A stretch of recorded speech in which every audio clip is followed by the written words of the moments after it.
আচ্ছা, এই PS concurrency পিডিএফটা আপনাদের হচ্ছে এলএমএস দেওয়া আছে, আর এখান থেকে হচ্ছে কোন কোন প্রবলেম দেখতে হবে সেটার একটা লিস্ট দেওয়া আছে। হ্যাঁ, তো আপনারা হচ্ছে মিডের জন্য ওই প্রবলেমগুলো একটু দেখে বুঝে রাখেন। তো এর মধ্যে হচ্ছে যে মিড কোশ্চেনটা হচ্ছে আমি আগের ট্রাইমিস্টার থেকে দেখাইলাম, সেটা হচ্ছে এখানেই আছে। তো এখান থেকে অলরেডি তাহলে একটা কভার হয়ে গেল। আর এখান থেকে হচ্ছে আমি আরো দুইটা দেখা দিতেছি, আরো মনে হচ্ছে দুই তিনটা বাকি থাকবে, ওগুলো একটু নিজ দায়িত্বে দেখে নিতে হবে। হ্যাঁ, আচ্ছা, আমরা হচ্ছে এই প্রবলেমটা দিয়ে শুরু করি। এই প্রবলেমটা হচ্ছে গত ট্রাইমিস্টারে হচ্ছে দেখাইছিলাম ক্লাসে। সো এটা হচ্ছে আপনাদেরও দেখাই।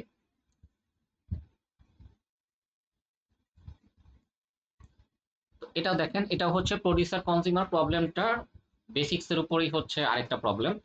তো এখানে হচ্ছে একটা হোস্টের কথা বলা হয়েছে, a host of a party has invited N guest to his home, যেখানে N is greater than two.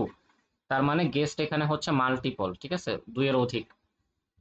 Okay, due to fear of COVID-19 exposure, the host does not wish to open the door of his house multiple times to let guests in. Instead, he wishes that all n guests, even though they may arrive at different times to his door, wait for each other and enter the house all at once. তাহলে এইখানে হচ্ছে host একবারে দরজা খুলতে যাচ্ছে, মানে প্রত্যেকটা গেস্টের জন্য আলাদা আলাদা ডিফারেন্ট ডিফারেন্ট টাইমে দরজা খুলবে না। তো এন সংখ্যক গেস্ট একবারে আসার পরে সে হচ্ছে দরজা খুলবে একবার, ঠিক আছে। The host and guests are represented by threads. আর এখানে আরেকটা কথা বলতে দেখেন, wait for each other and enter the house at all at once. তার মানে হচ্ছে গেস্টগুলো আসার পরে এন সংখ্যক গেস্ট না হওয়া পর্যন্ত ওয়েট করতে থাকবে, ঠিক আছে। আচ্ছা, the host and guests are represented by threads in a multi thread program given below the pseudo code for the host thread. তাহলে দেখেন এখানে হোস্ট থ্রেডের জন্য সুডো কোডটা দেওয়া আছে। হ্যাঁ, where the host waits for all guests to arrive, then calls open door and signals a condition variable once. Signals a condition variable once, আমরা যদি হোস্টের কোডটা দেখি, দেখেন এখানে সিগন্যাল সিবি গেস্ট, ঠিক আছে। এই সিগন্যাল ফাংশনটা কি করে, ধরেন আপনার কাছে যদি 5টা গেস্ট থাকে, 5টা গেস্ট যদি হচ্ছে ওয়েটিং এ থাকে, তাইলে এই সিগন্যাল ফাংশনটা যে কোনো একটা গেস্টকে ওয়েটিং থেকে রেডি স্টেটে আনবে। তার মানে বাকি 4টা গেস্ট কিন্তু হচ্ছে ওয়েটিং এ থেকে যাচ্ছে, তাই না। সো এটার জন্য হচ্ছে আলাদা একটা কাজ করা লাগবে, সেটা হচ্ছে দেখেন সামনেই দেখবো আমরা। হ্যাঁ, সো জাস্ট আপাতত একটু মাথায় রাখেন, এই সিগন্যালটার মাধ্যমে একটা গেস্ট হচ্ছে সিগন্যাল পেয়ে ওয়েটিং থেকে রেডি স্টেটে আসবে, আর বাকি গেস্টগুলো স্টিল হচ্ছে ওয়েটিং এ থাকবে। সো ওদের জন্য আলাদা একটা ব্যবস্থা নিতে হবে। So you must write the corresponding code for the guest states. The guest must wait for all of n of them to arrive and for the host to open the door and must call enter house only after that. তার মানে host হচ্ছে আগে দরজা খুলবে, তারপরে হচ্ছে guest thread enter house ফাংশনটা call করবে, ঠিক আছে। তাহলে দেখেন এই যে হোস্ট থেকে যখন ওপেন ডোর ফাংশনটা কল করা হচ্ছে, এরপরে সিগন্যাল দেওয়া হচ্ছে, এই সিগন্যাল পাওয়ার পরে হচ্ছে guest thread enter house function call করতে পারবে। এরপরে দেখেন একটা কথা বলছি, you must ensure that all N waiting guest enter the house after the door is open. এই কথাটা কেন বলছে, কারণ হচ্ছে এই যে একটু আগে বললাম, এই সিগন্যালটা হচ্ছে যে কোনো একটা গেস্ট পাবে, বাকি গেস্টগুলো স্টিল ওয়েটিং এ থাকবে। সো ওই ওয়েটিং এ থাকা গেস্টগুলো যেন হচ্ছে ভিতরে প্রবেশ করতে পারে, সেটার জন্য আমাদের এনশিওর করতে হবে। আচ্ছা, আর বলছি, you must only use locks and condition variables for synchronisation. The following variables are used in solution. So lock ভেরিয়েবলটা হচ্ছে এম, কন্ডিশনাল ভেরিয়েবলগুলো হচ্ছে সিবি হোস্ট, সিবি গেস্ট, আর একটা ইন্টিজার ভেরিয়েবল নেওয়া হয়েছে গেস্ট কাউন্ট, যেটা হচ্ছে আমার কয়জন গেস্ট আসছে সেটা হচ্ছে কাউন্ট রাখার জন্য। তাহলে এন সংখ্যক গেস্ট হয়ে গেলে আমরা হচ্ছে বাকি কাজগুলো করতে পারবো। এরপর দেখেন একটা কনস্ট্যান্ট দেওয়া আছে যে you must not use any other variables in the guest for synchronization. তার মানে যে কয়টা ভেরিয়েবলের কথা বলে দিল, এর বাইরে হচ্ছে আর কোনো ভেরিয়েবল ইউজ করা যাবে না, ঠিক আছে। তো এই হচ্ছে আমাদের কনস্ট্যান্ট গুলা। হ্যাঁ, তাহলে এবার হচ্ছে দেখেন এই যে ডেসক্রিপশনটা আর যে কি পয়েন্টগুলোর কথা আমরা বললাম, সেই অনুযায়ী আমাদের গেস্ট থ্রেডে সরি হোস্ট থ্রেডে ইমপ্লিমেন্টেশনটা এবার মিলাই। তো প্রথমে দেখেন মিউচুয়াল এক্সক্লুশন করে নেওয়া হয়েছে লক ফাংশনটা কল করে। তারপরে হচ্ছে হোস্ট চেক করতেছে গেস্ট কাউন্ট হচ্ছে লেস দেন এন কিনা। গেস্ট কাউন্ট যদি হচ্ছে লেস দেন এন হয়, তাহলে সে হচ্ছে ওয়েট করতেছে। আর যদি হচ্ছে এন এর সমান হয়, তার মানে সে ওয়েটিং থেকে তখন বের হবে বা এই হোয়াইল লুপ থেকে বের হবে। বের হওয়ার পরে সে হচ্ছে ওপেন ডোর ফাংশনটা কল করে একটা গেস্টকে সিগন্যাল দিচ্ছে, তারপর হচ্ছে লকটা ছেড়ে দিচ্ছে। এই হচ্ছে হোস্ট থ্রেডের কাজ। তাহলে এবার হচ্ছে আমরা গেস্ট থ্রেডটাতে আসি। হ্যাঁ, আমরা এই পাশাপাশি লিখি যাতে বোঝা যায়।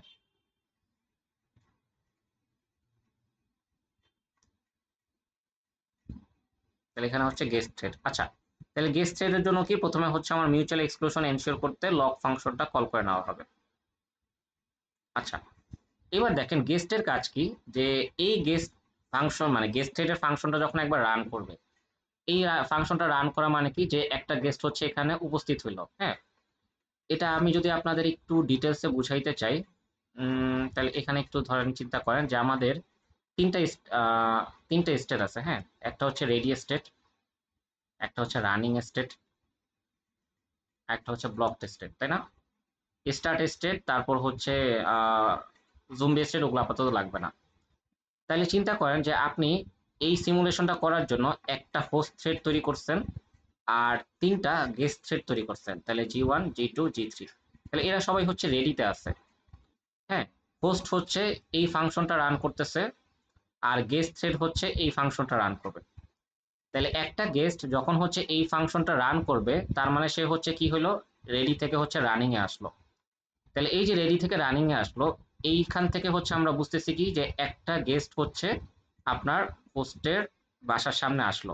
ঠিক আছে?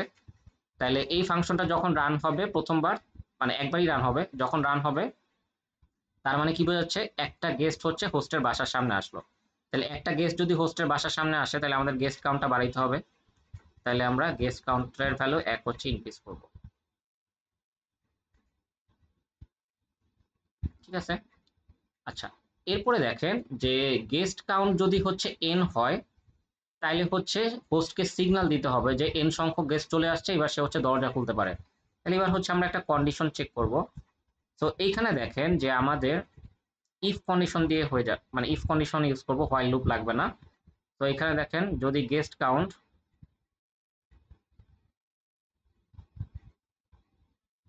এটা যদি হচ্ছে n এর সমান হয়, তার মানে হচ্ছে n সংখ্যক গেস্ট চলে আসছে। তাহলে এবার হচ্ছে আমরা হোস্টকে সিগন্যাল দিয়ে জানাবো যে n সংখ্যক গেস্ট চলে আসছে। তাহলে হোস্ট ওয়েট করতেছে কোন কন্ডিশনাল ভেরিয়েবল ইউজ করে, সিবি হোস্ট। তাহলে গেস্ট থ্রেড যখন হচ্ছে হোস্টকে সিগন্যাল দিবে, তখন হচ্ছে এই সিবি হোস্ট কন্ডিশনাল ভেরিয়েবলটা ইউজ করতে হবে। ঠিক আছে? এরপরে কি করব, যে হোস্ট যতক্ষণ না দরজা খুলে সিগন্যাল দিবে তার আগ পর্যন্ত হচ্ছে আমার ওয়েট করা লাগবে। তাহলে এখানে হচ্ছে আমি ওয়েট করতে থাকবো, বা গেস্ট হচ্ছে ওয়েট করবে। তাহলে ওয়েট ফাংশনটা কল করবে। তাহলে এই ওয়েট ফাংশনের ভিতরে দেখেন হোস্ট সিগন্যাল দিচ্ছে কোন কন্ডিশনাল ভেরিয়েবল ইউজ করে, সিবি গেস্ট। তাহলে গেস্ট যখন ওয়েট করবে তখন হচ্ছে এই সিবি গেস্ট কন্ডিশনাল ভেরিয়েবলটা ইউজ করতে হবে। তাইলেই হচ্ছে হোস্টের সিগন্যালটা আমার কাছে আসবে, আর সাথে হচ্ছে লগ ভেরিয়েবল দিতে হয়। ঠিক আছে? তাহলে এই পর্যন্ত গেল। এইবার একটু খেয়াল করেন, এই যে আমার যে হোস্টের যে সিগন্যালটা, এই সিগন্যালটা শুধুমাত্র হচ্ছে একটা গেস্ট পাবে। হ্যাঁ, সো ব্যাপারটা হচ্ছে এরকম, এটা যদি আমি একটু এখানে দেখাই,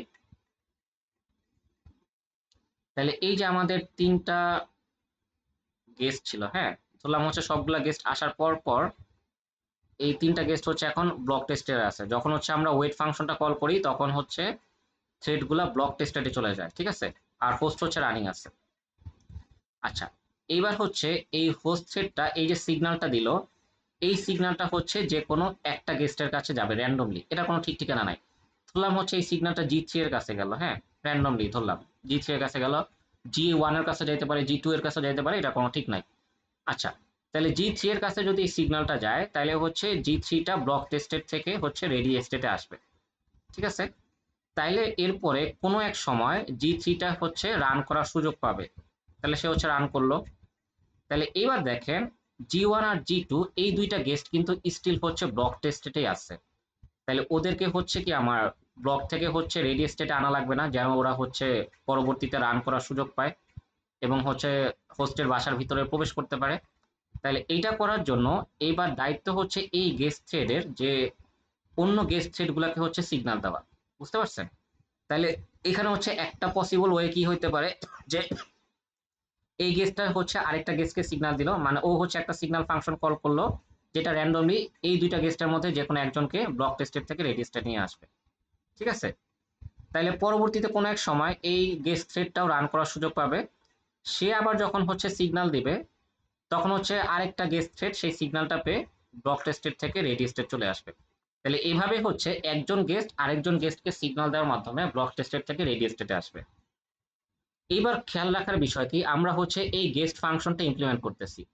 এখন এই G1 বলেন, তারপর হচ্ছে G2, তারপর G3, এই প্রত্যেকটা থ্রেড কিন্তু হচ্ছে এই একই ফাংশনটা রান করতেছে, তাই না? তাহলে আমাদের জেনারেলাইজ করে চিন্তা করতে হবে যে প্রত্যেকটা থ্রেড যখন এই ফাংশন রান করবে এবং একজন আরেকজনকে হচ্ছে সিগন্যাল দিবে, তাহলে এইখানে যদি হচ্ছে আমি সিগন্যালের কোডটা ইউজ করি, মানে এই গেস্ট ফাংশনের ভিতর সিগন্যাল যদি আমি ইউজ করি, তাহলে সেই সিগন্যালগুলো হচ্ছে প্রত্যেকটা গেস্ট ফাংশনে কিন্তু কল করবে। বুঝতে পারছেন? তাহলে এর মাধ্যমে হচ্ছে একজন গেস্ট আরেকজন গেস্টকে দেখেন এইভাবে সিগন্যাল দিতে পারবে। তাহলে এখানে হচ্ছে আমার কি করা লাগবে, অন্য গেস্ট থ্রেডগুলোকে সিগন্যাল দেওয়ার জন্য আরেকটা সিগন্যাল ফাংশন কল করতে হবে। তাহলে দেখেন গেস্ট থ্রেডগুলো হচ্ছে কিসের ভিত্তিতে ওয়েট করতেছে, সিবি গেস্ট এই কন্ডিশনাল ভেরিয়েবলের ভিত্তিতে। তাহলে আমার অন্য গেস্টকে যদি সিগন্যাল দিতে হয়, আমার হচ্ছে এই সিবি গেস্ট ইউজ করেই সিগন্যাল দিতে হবে। ঠিক আছে, তাহলে সিগন্যাল দেওয়া শেষ। তাহলে এইবার দেখেন আমার হচ্ছে শেয়ার্ড ভেরিয়েবল নিয়ে কাজ করা শেষ, ওয়েটিং, সিগন্যাল, এই ফাংশনগুলোর কাজ করা শেষ। এরপর আমরা চাইলে মিউচুয়াল এক্সক্লুশনটা ছেড়ে দিতে পারি। হ্যাঁ, এন্টার হাউস, দেখেন মানে পরবর্তীতে যে গেস্টের কাছ থেকে এন্টার হাউস ফাংশনটা কল করতে বলছে, তো এই এন্টার হাউস ফাংশনটা কল করার আগেই হচ্ছে আপনারা চাইলে মিউচুয়াল এক্সক্লুশনটা ছেড়ে দিতে পারেন। এরপরে হচ্ছে এন্টার হাউস কল করতে পারেন, অথবা আনলক ফাংশনটা লাস্টে কল করলেও কোনো সমস্যা নাই। ঠিক আছে, বাট ইউজুয়ালি হচ্ছে যখন আপনার ক্রিটিক্যাল সেকশন বা শেয়ার্ড ভেরিয়েবল, তারপর হচ্ছে ওয়েট, সিগন্যাল, এই ফাংশনগুলোর কাজ শেষ হয়ে যাবে, সেখানে হচ্ছে লকটা ছেড়ে দেওয়া উচিত আর কি, এটা এফিশিয়েন্ট। সো এই হচ্ছে আমাদের গেস্ট থ্রেডটা। সো এখানে হচ্ছে ইমপ্লিমেন্টেশনটা দেওয়া আছে। তো বেসিক্যালি হচ্ছে ওই জিনিসটাই আমি আপনাদের বুঝায় বুঝায় দেখাইলাম। হ্যাঁ, তাহলে এই প্রবলেমটা হচ্ছে আমাদের ওই প্রডিউসার কনজিউমার প্রবলেমটার উপর বেস করেই দাঁড়ানো। হ্যাঁ, জাস্ট হচ্ছে একটা ডিফারেন্ট সিনারিও। ওকে, তাহলে এই রেকর্ডিংটা এই পর্যন্ত রাখি, আমরা হচ্ছে পরবর্তী রেকর্ডিং এ এই টাইপের আরেকটা প্রবলেম সলভ করবো।